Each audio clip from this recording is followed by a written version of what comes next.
شروع اللہ کے نام سے جو سب پر مہربان ہے، بہت مہربان ہے۔ بڑی شان ہے اس ذات کی جس نے اپنے بندے پر حق و باطل کا فیصلہ کر دینے والی یہ کتاب نازل کی تاکہ وہ دنیا کے لوگوں کو خبردار کرے۔ وہ ذات جو آسمانوں اور زمین کی بادشاہت کی تنہا مالک ہے، اور جس نے نہ تو کوئی بیٹا بنایا ہے اور نہ اس کی بادشاہت میں کوئی شریک ہے، اور جس نے ہر چیز کو پیدا کر کے اس کو ایک نپا تلا انداز عطا کیا ہے، اور لوگوں نے اسے چھوڑ کر ایسے خدا بنا رکھے ہیں جو کچھ پیدا نہیں کرتے بلکہ خود پیدا کیے جاتے ہیں، اور جن کا خود اپنے نقصان یا فائدے پر بھی کوئی بس نہیں چلتا، اور نہ کسی کا مرنا یا جینا ان کے اختیار میں ہے، نہ کسی کو دوبارہ زندہ کرنا۔ اور جن لوگوں نے کفر اپنا لیا ہے وہ کہتے ہیں کہ یہ قرآن تو کچھ بھی نہیں، بس ایک من گھڑت چیز ہے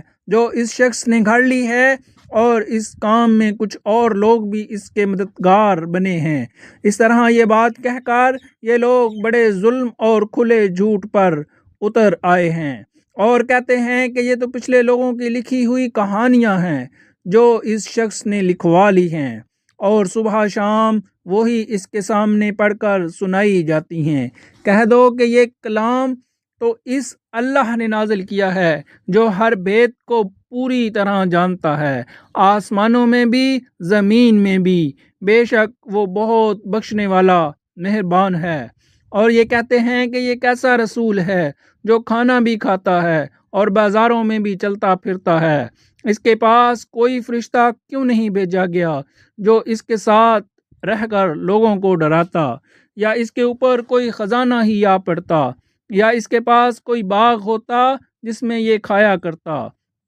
اور یہ ظالم مسلمانوں سے کہتے ہیں کہ تم جس کے پیچھے چل رہے ہو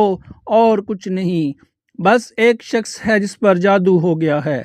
اے پیغمبر، دیکھو ان لوگوں نے تمہارے بارے میں کیسی کیسی باتیں بنائی ہیں، چنانچہ ایسے بھٹکے ہیں کہ راستے پر آنا ان کے بس سے باہر ہے۔ بڑی شان ہے اس اللہ کی جو اگر چاہے تو تمہیں ان سب سے کہیں بہتر چیز، ایک باغ کی بجائے بہت سے باغات دے دے جن کے نیچے نہریں بہتی ہوں، اور تمہیں بہت سے محلات کا مالک بنا دے۔ اصل حقیقت یہ ہے کہ ان لوگوں نے قیامت کی گھڑی کو جھٹلایا ہوا ہے، اور جو کوئی قیامت کی گھڑی کو جھٹلائے اس کے لیے ہم نے بھڑکتی ہوئی آگ تیار کر رکھی ہے۔ جب وہ ان کو دور سے دیکھے گی تو یہ لوگ اس کے بپھرنے اور پھنکارنے کی آوازیں سنیں گے، اور جب ان کو اچھی طرح باندھ کر اس کی ایک تنگ جگہ میں پھینکا جائے گا تو وہاں یہ موت کی آواز دے کر پکاریں گے۔ اس وقت ان سے کہا جائے گا کہ آج تم موت کو صرف ایک بار نہ پکارو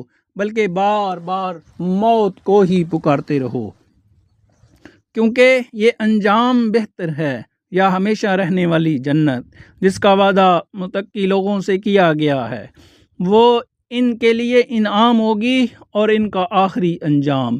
وہاں انہیں ہمیشہ ہمیشہ بستے ہوئے ہر وہ چیز ملے گی جو وہ چاہیں گے۔ یہ وہ ذمہ دارانہ وعدہ ہے جو تمہارے رب نے اپنے اوپر لازم کر لیا ہے، اور وہ دن انہیں یاد دلاؤ جب اللہ ان کافروں کو بھی حشر میں جمع کرے گا، اور ان معبودوں کو بھی جن کی یہ خدا کو چھوڑ کر عبادت کرتے تھے، اور ان معبودوں سے کہے گا کیا تم نے میرے ان بندوں کو بہکایا تھا یا یہ راستے سے خود بھٹکے؟ وہ کہیں گے کہ آپ کی ذات ہر عیب سے پاک ہے، ہماری مجال نہیں تھی کہ ہم آپ کو چھوڑ کر دوسرے رکھوالوں کے قائل ہوں، لیکن ہوا یہ کہ آپ نے ان کو اور ان کے باپ دادوں کو دنیا کا ساز و سامان دیا،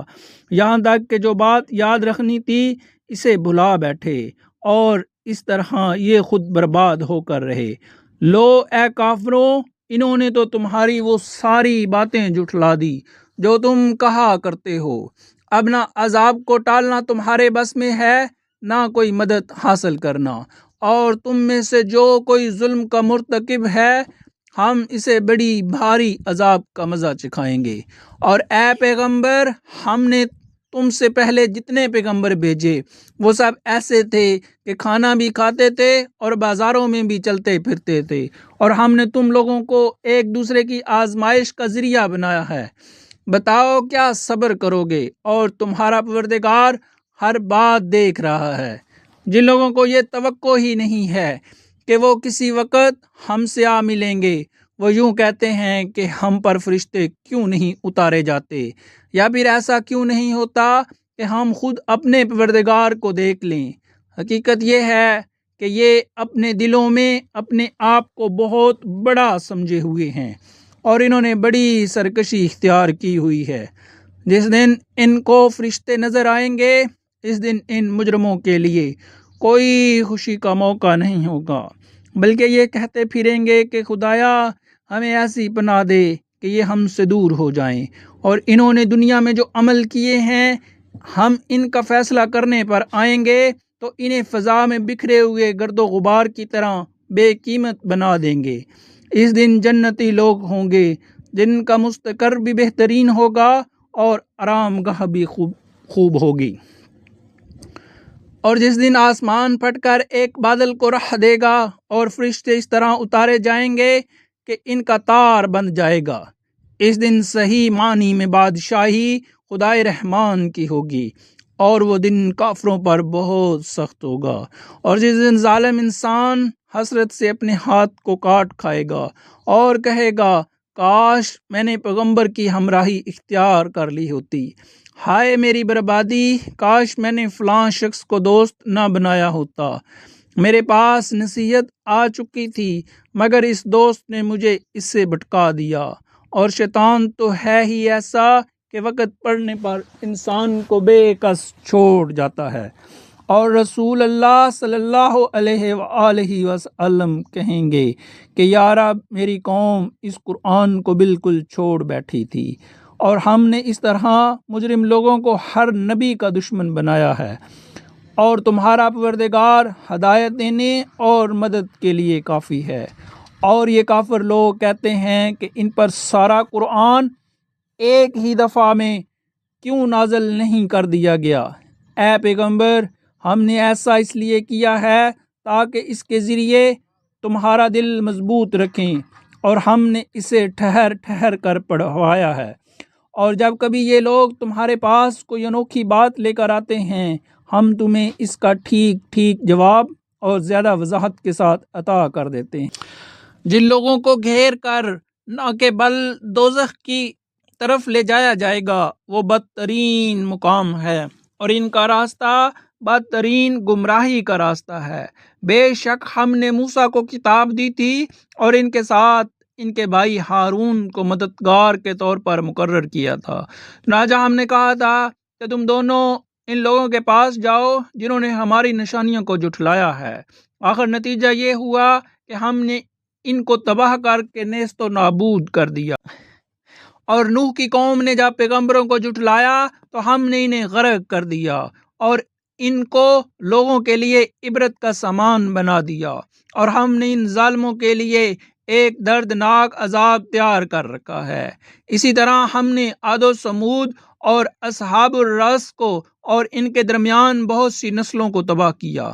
ان میں سے ہر ایک کو سمجھانے کے لیے ہم نے مثالیں دی، اور جب وہ نہ مانے تو ہر ایک کو ہم نے پیس کر رکھ دیا۔ اور یہ کفار مکہ اس بستی سے ہو کر گزرتے رہے ہیں جس پر بری طرح پتھروں کی بارش برسائی گئی تھی، بھلا کیا یہ اس بستی کو دیکھتے نہیں رہے؟ پھر بھی انہیں عبرت نہیں ہوئی، بلکہ ان کے دل میں دوسری زندگی کا اندیشہ تک پیدا نہیں ہوا۔ اور اے پیغمبر، جب یہ لوگ تمہیں دیکھتے ہیں تو ان کا کوئی کام اس کے سوا نہیں ہوتا کہ یہ تمہارا مذاق بناتے ہیں کہ کیا یہی وہ صاحب ہیں جنہیں اللہ نے پیغمبر بنا کر بھیجا ہے؟ اگر ہم اپنے خداؤں کی عقیدت پر مضبوطی سے جمے نہ رہتے تو ان صاحب نے تو ہمیں ان سے بھٹکانے میں کوئی کسر نہیں چھوڑی تھی۔ جو لوگ یہ باتیں کہہ رہے ہیں، جب انہیں عذاب آنکھوں سے نظر آ جائے گا تب انہیں پتہ چلے گا کہ کون راستے سے بالکل بھٹکا ہوا تھا۔ بھلا بتاؤ، جس شخص نے اپنا خدا اپنی نفسانی خواہش کو بنا لیا ہو تو اے پیغمبر کیا تم اس کی ذمہ داری لے سکتے ہو یا تمہارا خیال یہ ہے کہ ان میں سے اکثر لوگ سنتے یا سمجھتے ہیں؟ نہیں، ان کی مثال تو بس 4 پاؤں کے جانوروں کی سی ہے، بلکہ یہ ان سے بھی زیادہ راہ سے بھٹکے ہوئے ہیں۔ کیا تم نے اپنے پروردگار کی قدرت کو نہیں دیکھا کہ وہ کس طرح سائے کو پھیلاتا ہے، اور اگر وہ چاہتا تو اسے ایک جگہ ٹھہرا دیتا؟ پھر ہم نے سورج کو اس کے لیے رہنما بنا دیا ہے، پھر ہم نے اسے تھوڑا تھوڑا کر کے اپنی طرف سمیٹ لیتے ہیں۔ اور وہی ہے جس نے تمہارے لیے رات کو لباس بنایا اور نیند کو سراپا سکون اور دن کو دوبارہ اٹھ کھڑے ہونے کا ذریعہ بنا دیا۔ اور وہی ہے جس نے اپنی رحمت یعنی بارش سے پہلے ہوائیں بھیجی جو بارش کی خوشخبری لے کر آتی ہیں، اور ہم نے ہی آسمان سے پاکیزہ پانی اتارا ہے تاکہ ہم اس کے ذریعے مردہ زمین کو زندگی بخشیں اور اپنی مخلوق میں سے بہت سے مویشیوں اور انسانوں کو اس طرح سیراب کریں۔ اور ہم نے لوگوں کے فائدے کے لیے اس پانی کی الٹ پھیر کر رکھی ہے تاکہ وہ سبق حاصل کریں، لیکن اکثر لوگ ناشکری کے سوا ہر بات سے انکاری ہیں۔ اور اگر ہم چاہتے تو ہر بستی میں ایک الگ آگاہ کرنے والا پیغمبر بھیج دیتے، لہٰذا اے پیغمبر تم ان کافروں کا کہنا نہ مانو اور اس قرآن کے ذریعے ان کے خلاف پوری قوت سے جد و جہد کرو۔ اور وہی ہے جس نے دریاؤں کو اس طرح ملا کر چلایا ہے کہ ایک میٹھا ہے جس سے تسکین ملتی ہے اور ایک نمکین ہے سخت کڑوا، اور ان دونوں کے درمیان ایک آڑ اور ایسی رکاوٹ حائل کر دی گئی ہے جس کو دونوں میں سے کوئی عبور نہیں کر سکتا۔ اور وہی ہے جس نے پانی سے انسان کو پیدا کیا، پھر اس کو نسبی اور سسرالی رشتے عطا کیے، اور تمہارا پروردگار بڑی قدرت والا ہے۔ اور یہ لوگ ہیں کہ اللہ کو چھوڑ کر ایسی چیزوں کی عبادت کر رہے ہیں جو نہ ان کو کوئی فائدہ پہنچاتی ہے نہ اور کافر انسان نے اپنے ہی پروردگار ہی کی مخالفت پر کمر باندھ رکھی ہے۔ اور اے پیغمبر ہم نے تمہیں کسی اور کام کے لیے نہیں بلکہ اس لیے بھیجا ہے کہ تم لوگوں کو خوشخبری دو اور خبردار کرو۔ کہہ دو کہ میں اس کام پر تم سے کوئی اجرت نہیں مانگتا، ہاں جو شخص یہ چاہے کہ اپنے رب تک پہنچنے کا راستہ اختیار کر لے تو یہی میری اجرت ہے۔ اور تم اس ذات پر بھروسہ رکھو جو زندہ ہے، جسے کبھی موت نہیں آئے گی، اور اسی کی حمد کے ساتھ تسبیح کرتے رہو، اور وہ اپنے بندوں کے گناہوں کی خبر رکھنے کے لیے کافی ہے۔ وہ ذات جس نے 6 دن میں سارے آسمان اور زمین اور ان کے درمیان کی چیزیں پیدا کی، پھر اس نے عرش پر استوا فرمایا، وہ اس لیے اس کی شان کسی جاننے والے سے پوچھو۔ اور جب ان سے کہا جاتا ہے کہ رحمان کو سجدہ کرو تو یہ کہتے ہیں رحمان کیا ہوتا ہے؟ کیا جسے بھی تم کہہ دو ہم اسے سجدہ کیا کریں، اور اس بات سے وہ اور زیادہ بدکنے لگتے ہیں۔ بڑی شان ہے اس کی جس نے آسمان میں برج بنائے اور اس میں ایک روشن چراغ اور نور پھیلانے والا چاند پیدا کیا، اور وہی ہے جس نے رات اور دن کو ایسا بنایا کہ وہ ایک دوسرے کے پیچھے چلے آتے ہیں، مگر یہ ساری باتیں اس شخص کے لیے کارآمد ہیں جو نصیحت حاصل کرنے کا ارادہ رکھتا ہو یا شکر بجا لانا چاہتا ہو۔ اور رحمان کے بندے وہ ہیں جو زمین پر عاجزی سے چلتے ہیں، اور جب جاہل لوگ ان سے جاہلانہ خطاب کرتے ہیں تو وہ سلامتی کی بات کہتے ہیں، اور جو راتیں اس طرح گزارتے ہیں کہ اپنے پروردگار کے آگے کبھی سجدے میں نہیں ہوتے ہیں اور کبھی قیام میں، اور جو یہ کہتے ہیں کہ ہمارے پروردگار جہنم کے عذاب کو ہم سے دور رکھیے۔ حقیقت یہ ہے کہ اس کا عذاب وہ تباہی ہے جو چمٹ کر رہ جاتی ہے، یقیناً وہ کسی مستقر اور قیام گاہ بننے کے لیے بدترین جگہ ہے۔ اور جو خرچ کرتے ہیں تو نہ فضول خرچی کرتے ہیں نہ تنگی کرتے ہیں، بلکہ ان کا طریقہ اس افراط و تفریط کے درمیان اعتدال کا طریقہ ہے۔ اور جو اللہ کے ساتھ کسی بھی دوسرے معبود کی عبادت نہیں کرتے، اور جس جان کو اللہ نے حرمت بخشی ہے اسے ناحق قتل نہیں کرتے، اور نہ وہ زنا کرتے ہیں اور جو شخص بھی یہ کام کرے گا اسے اپنے گناہ کے وبال کا سامنا کرنا پڑے گا۔ قیامت کے دن اس کا عذاب بڑھا بڑھا کر دگنا کر دیا جائے گا اور وہ ذلیل ہو کر اس عذاب میں ہمیشہ ہمیشہ رہے گا۔ ہاں، مگر جو کوئی توبہ کر لے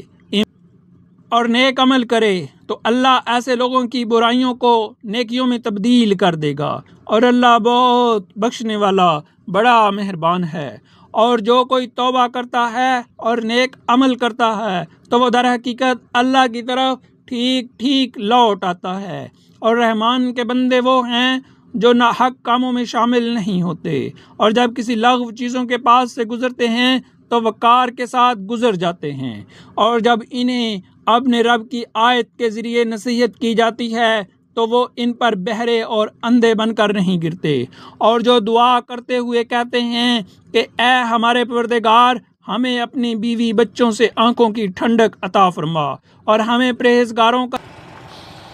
یہ وہ لوگ ہیں جنہیں ان کے صبر کے بدلے جنت کے بالا خانے عطا ہوں گے، اور وہاں دعاؤں اور سلام سے ان کا استقبال کیا جائے گا، وہ وہاں ہمیشہ زندہ رہیں گے۔ کسی کا مستقر اور قیام گاہ بننے کے لیے وہ بہترین جگہ ہے۔ اے پیغمبر، لوگوں سے کہہ دو کہ میرے پروردگار کو تمہاری ذرہ بھی پرواہ نہ ہوتی اگر تم اس کو نہ پکارتے۔ اب جب کہ اے کافرو، تم نے حق کو جھٹلا دیا ہے تو یہ جھٹلانا تمہارے گلے پڑ کر